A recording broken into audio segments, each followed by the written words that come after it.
Cloud computing is one of those terms that has many meanings. For me, it simply means the ability to draw information processing capacity in some form from the internet without needing to worry about where it is or who's running it or what's in the background. The key issue is access to at-scale, reliable and redundant IT processing capacity or applications. So users now are able to evaluate that as to whether they can do things in-house or should do things in-house, or whether they could source a service or an application or a processing capacity from the cloud, from the internet. Look, for a vendor to be able to offer cloud services, what we've seen is the likes of Amazon and Google offering cloud services as a byproduct of the fact that they've had to build infrastructure for their own core business, and there's an ROI to them in providing that infrastructure to others on a piecemeal basis. So that's one side of it, is they've got to have the capacity, global infrastructure and comms infrastructure to do it. The other is the organisational ability and the willingness to manage a large series of client relationships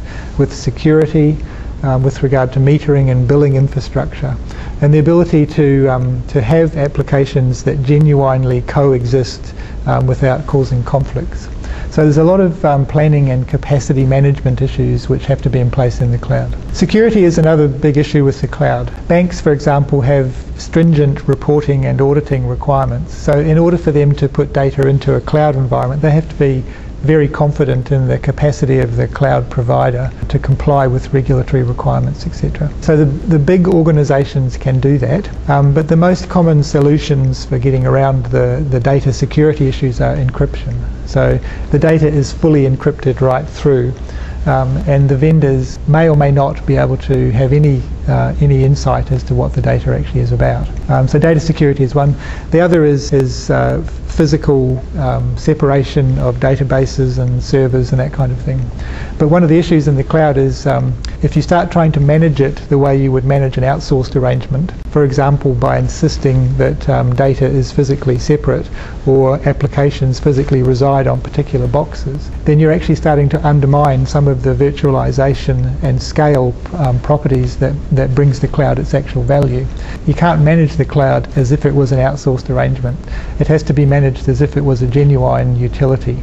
The issues of SLAs in the cloud have to be thought of quite differently. So with an outsourced arrangement, you have SLAs. If the vendor doesn't perform, you can ring them up and complain and test them to their SLAs, and perhaps also have contractual remedies. In the cloud, you need to think of it much more as if it was an electricity and gas network. So if you're at home and the power goes out, it's probably not just you that's affected.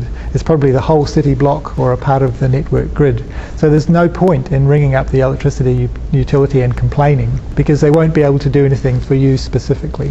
And that's happened now in the cloud. There have been recent incidents of outages with Google and Amazon services, for example, and all of the customers complain. But in point of fact, there's nothing the cloud provider can really do apart from try and fix the problem that's causing it as fast as they can. So SLAs have to be thought of quite differently, and clients have to take responsibility for managing their own risk exposure to the cloud.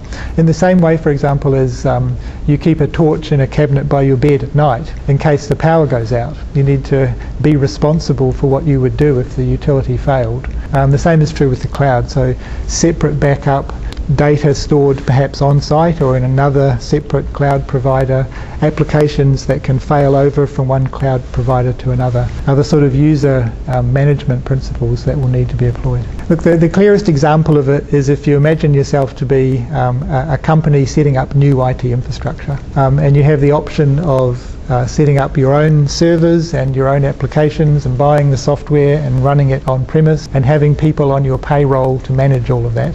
Whereas with cloud computing, you have the option of just sourcing those applications or that processing capacity from the cloud on a managed service basis. The benefits will be compelling, but need to be looked at in terms of the actual pricing and such. A lot of the cloud logic at the moment assumes the cloud to be almost free. Now that will surely change as the real economic costs of cloud computing become better known. But there will always be a much clearer benefit case around the cloud compared to your own in-house capabilities.